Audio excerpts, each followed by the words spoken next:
वाले वीडियो में हम देखेंगे कि कुछ विशेष अनुक्रम के n पदों का योगफल कैसे निकालते हैं। मतलब कि आपके पास वह अनुक्रम ना तो एपी होगा, ना जीपी होगा और ना ही एचपी। मतलब जो अनुक्रम, आपके पास कोई अनुक्रम नहीं होगा, उनके n पदों का योगफल हम कैसे निकालते हैं।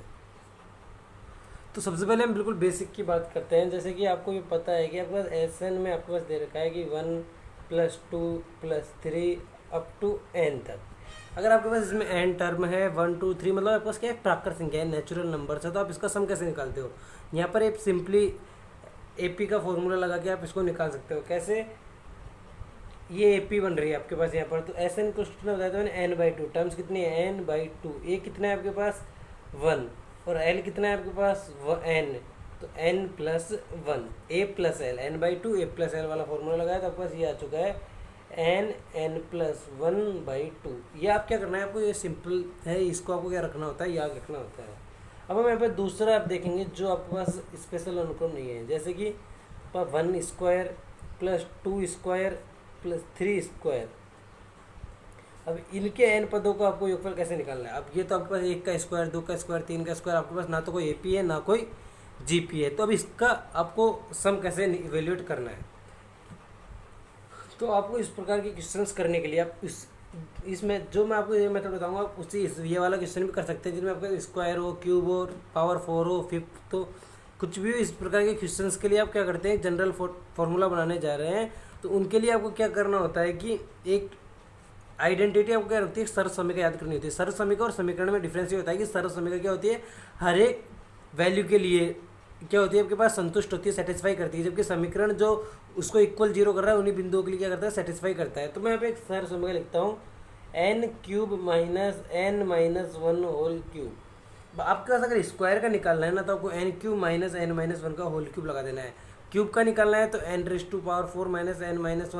n-1⁴ लगा देना है, तो n³ - n-1 होल क्यूब। तो इसकी वैल्यू आपके पास कितनी आने वाली है। अगर आपको याद करना है तो इसकी वैल्यू डायरेक्ट याद कर लीजिए, या फिर आप इसको a³ - b³ का फॉर्मूला लगा के, तो मैं यहाँ पे लिख देता हूँ कि साइड में कहीं फॉर्मूला a³ - b³ का आपके पास फॉर्मूला क्या होता है, a - b × a² + ab + b²। तो अब ये वाला फॉर्मूला लगा के इसको सोल्व करेंगे, n³ - n-1 होल क्यूब को। तो आपके पास इसको सोल्व करने पर आपके पास वैल्यू आती है 3n² - 3n + 1। अब आपको क्या रखता जाना है, यहाँ पर n की वैल्यू को आप कहाँ से चालू कर रहे हो, 1 से चालू कर रहे हो, अप टू n तक जा रहे हो, तो बस आपको इसमें n की वैल्यू पुट करते जाने हैं। मैंने n की वैल्यू 1 रखी, तो 1 होल क्यूब - 0 का क्यूब। यहाँ पे कितना आएगा, 3, 1 का स्क्वायर -3 × 1 + 1।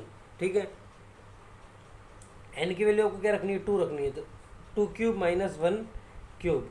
अब आप n की वैल्यू यहाँ पर 2 रखोगे, 3, 2 का स्क्वायर -3 × 2 + 1। फिर आप n की वैल्यू कितनी रखोगे, 3 रखोगे, तो कितना हो जाएगा आपके पास, 3 होल स्क्वायर -3 × 3 + 1। और ऐसे चलते चलते आपको n की वैल्यू क्या रख देनी है, n रख देनी है। तो आप यहाँ तक पहुँच चुके हैं, n³ - n-1 cube equals to, आपस ये कितना था, 3n² - 3n + 1। तो मुझे उम्मीद है कि आपको यहाँ तक समझ में आ गया होगा। मैं इसको equation number 1, equation number 2, equation number 3 और इक्वेशन नंबर n दे देता हूँ। अब आप देखोगे कि यहाँ पे 1 का क्यूब पॉजिटिव है, यहाँ पर नेगेटिव है, 2³ पॉजिटिव है, 2³ नेगेटिव है।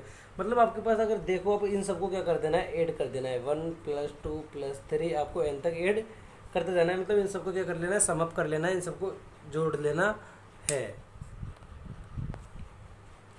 तो अब आप देखोगे कि यहाँ पर सिंपली एक क्यूब गायब हो जा रहा है, 2 क्यूब भी गायब हो जा रहा है। इसी प्रकार आपके पास यहाँ पे n-1 क्यूब होगा तो वो भी क्या हो जा रहा है, यहाँ पर गायब हो जा रहा है। तो आपके पास यहाँ पे सिंपली क्या बच रहा है, n³ - 0। और अब आप यहाँ पे देखोगे ये सब ऐड होते जा रहे हैं। यहाँ पे आ रहा है 1² + 2² up to n² -3 times of 1 + 2 + up to n plus ये n टाइम्स ऑफ 1 हो चुका है, तो n × 1 = n हो जाएगा। ठीक है, अब आप देखिए कि यहाँ पे आ चुका है n cube equals to 3 times of ये एन स्क्वायर को मैंने आपको पिछले वाली वीडियो में बताया था, उनको आप लिख सकते हैं sigma of n square minus 3 times of sigma of n plus n. मतलब आपके पास अगर सम में होता है तो आप एन की वैल्यू यहाँ पे लिख सकते हैं कि 1 से जा रही है अप टू एन तक जा रही है, वैल्यू 1 से जा रही है और अप टू एन तक जा रही है। ठीक है, आप ऐसे लिख सकते हैं। तो sigma of n square 1 to n, और ये आपके पास कितना आ चुका है एन क्यूब। अब आप इसके अंदर सिग्मा ऑफ एन की वैल्यू आपके पास जो है एस एन लिखा है, इसको मैं लिख देता हूँ सिग्मा ऑफ एन। अब आपको सिग्मा ऑफ एन की वैल्यू यहाँ से पुट करते जानी है, एन की वैल्यू पुट करेंगे तो आपके पास यहाँ से सिग्मा ऑफ एन स्क्वायर आप सोल्व करोगे तो आपके पास इसकी वैल्यू आती है N n plus 1 2n plus 1/6। तो आपको ये भी याद रखना है।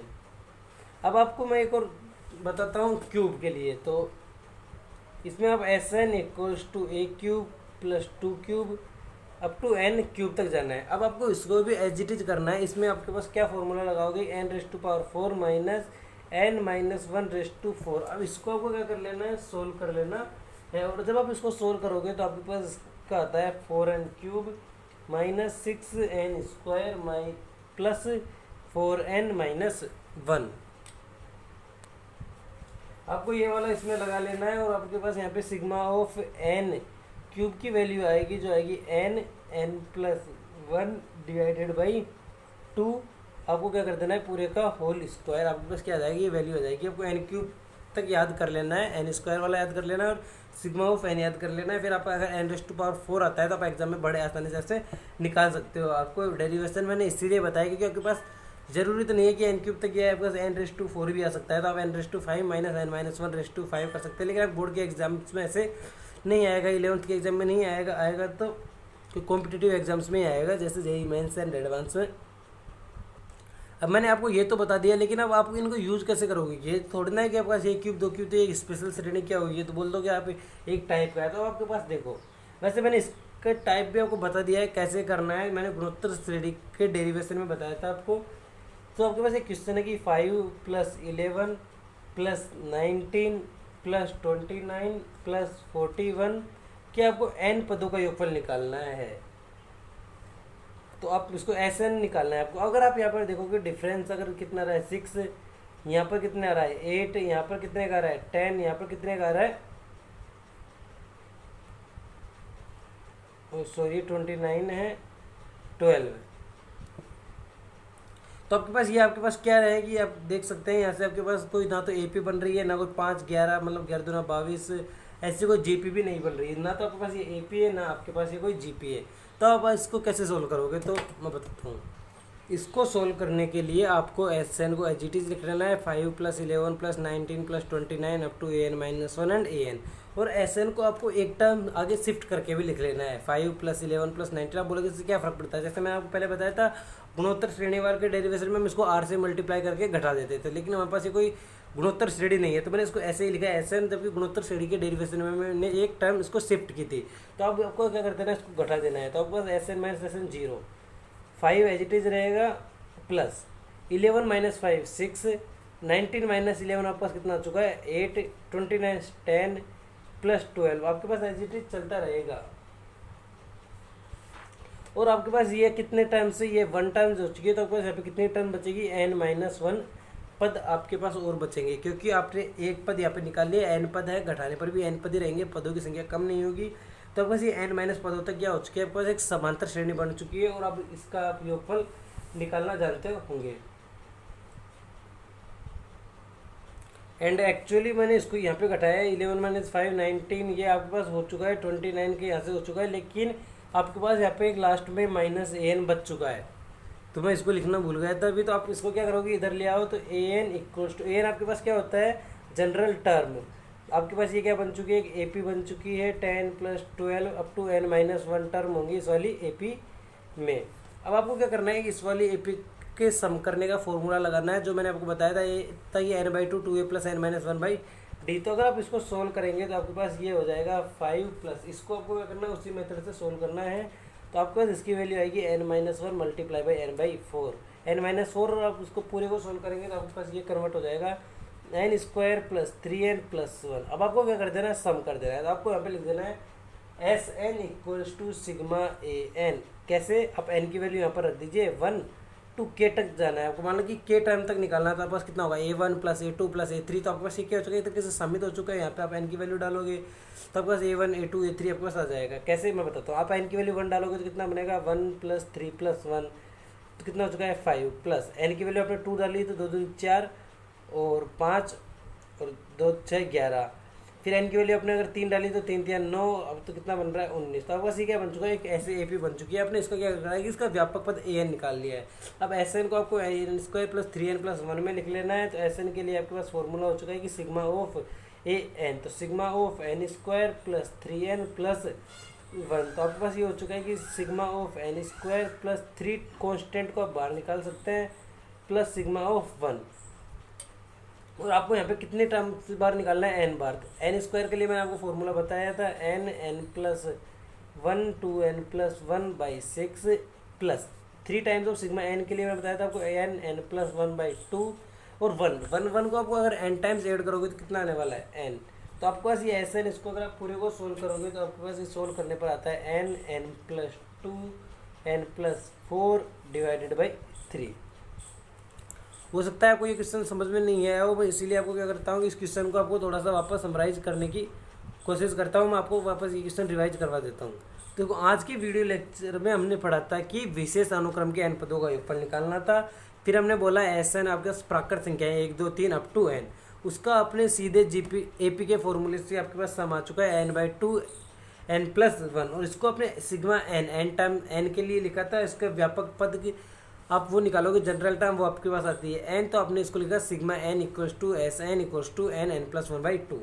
वैसे आपके पास यहाँ पे जनरल टर्म nth टर्म थी n स्क्वायर, तो आपके पास सिग्मा ऑफ n स्क्वायर की वैल्यू हमारे पास यहाँ पे सोल्व करने पर आई n प्लस 1 2n प्लस 1/6। इसके लिए हमने यहाँ पे एक आइडेंटिटी यूज की है n³ minus n minus 1 whole cube equals to 3n square minus 3n plus 1। ये वाली आइडेंटिटी आपको कैसे यूज करनी है, अगर n स्क्वायर है तो n³ minus n minus 1 cube, n³ है तो n4 माइनस n माइनस 1/4। जैसे ये वाली आइडेंटिटी हमने यहाँ पर यूज की, जो हमारे पास थी 4n³ minus 6n square plus 4n minus 1, उसके n³ के लिए फॉर्मूला आ चुका है n प्लस 1/2। फिर हमने क्वेश्चन देखा कि 5 प्लस 11 प्लस 19, तो हमने देखा कि ना तो हमारे पास ये AP थी ना हमारे पास GP थी, लेकिन इसके दो कॉन्जिक्यूटिव टर्म्स का डिफरेंस हमारे पास कितना आ रहा था, AP आ रहा था। तो हमने क्या किया कि SN को, इसको SN लिख दिया प्लस AN माइनस 1 और AN तक। और जैसे मैंने गुणोत्तर श्रेणी के डेरिवेशन में बताया था कि उसको अगर सारवंतर r था तो हमने r से मल्टीप्लाई करके ऐसा लिखा था, लेकिन हमारे पास यहाँ पे SN से r कोई था नहीं सारवनुपात, तो मैंने लिख दिया इसको एक टर्म शिफ्ट करके लिख दिया 5 प्लस 11। तो मैंने एक टर्म इसलिए शिफ्ट किया क्योंकि जो हमारे पास डिफरेंस थे उसकी हमारे पास क्या बन जाएगी, एक AP बन जाएगी। तो माइनस AN तक मेरे पास यहाँ क्या हो चुका है कि एक AP बन चुकी है। कैसे 5 प्लस 6 प्लस ये हमारे पास हो चुका है 0। सॉरी अभी कुछ टेक्निकल इश्यू आ गया था। तो अब देखोगे यहाँ पे आपके पास ये क्या बन चुकी है कि AP बन चुकी है AN को आप इधर ले आए, तो आपके पास ये हो चुका है 5 प्लस 6, तो आपके पास ये बनी AP। आपने इस AP का सम निकाला AP के सम के फॉर्मूले से, जो मैंने आपको पहले वाले वीडियोज में पढ़ाया था। तो आपके पास ये हो चुका है n माइनस 1 n माइनस 4, और आपके पास यहाँ पे जनरल टर्म AN आ चुकी है n square plus 3n plus 1, और आपके पास SN पता है क्या होता है, सिग्मा ऑफ AN। कैसे? आप n की वैल्यू 1 डालोगे तो आपके पास ये क्या होगी, n की वैल्यू 1 से लेके k तक। अगर आपको k टर्म्स का निकालना है तो आपके पास ऐसे k टर्म्स तक चली जाएगी। तो मैंने यहाँ पे SN के लिए लगा दिया sigma of n square plus 3 times of sigma n plus sigma 1। और n स्क्वायर का फॉर्मूला पता था, n का पता था, 1 का पता था। आपने इनको वैल्यू को यहाँ पर इनपुट किया और आपके पास SN की वैल्यू आ चुकी है n plus 2 n plus 4 divided by 3, जो आपके पास क्या आ चुका है, यहाँ पर आंसर आ चुका है। तो आपको यहाँ पर एक प्रोसीजर समझ में आ गया होगा कि अगर विशेष अनुक्रम का निकालना है तो सबसे पहले आपको उनका जनरल टर्म AN निकालना होगा और उसका क्या ले लेना है, समेशन ले लेना है। तो मैं यहाँ पर आपको कुछ होमवर्क प्रॉब्लम्स लिख देता हूँ, आप उनको सॉल्व करने की कोशिश करना। अगर नहीं होती है तो मैं आपको अगली वीडियोज़ में वो भी बता दूंगा। तो मैंने यहाँ पे 2 प्रैक्टिस प्रॉब्लम लिखी है। आपको यहाँ पे क्या करना है, 1 × 2 स्क्वायर प्लस 2 × 3 स्क्वायर n पदों तक। तो आपको यहाँ पे इसका TN निकालना है, AN निकालना है, बाद में उसका समेशन ले लेना है।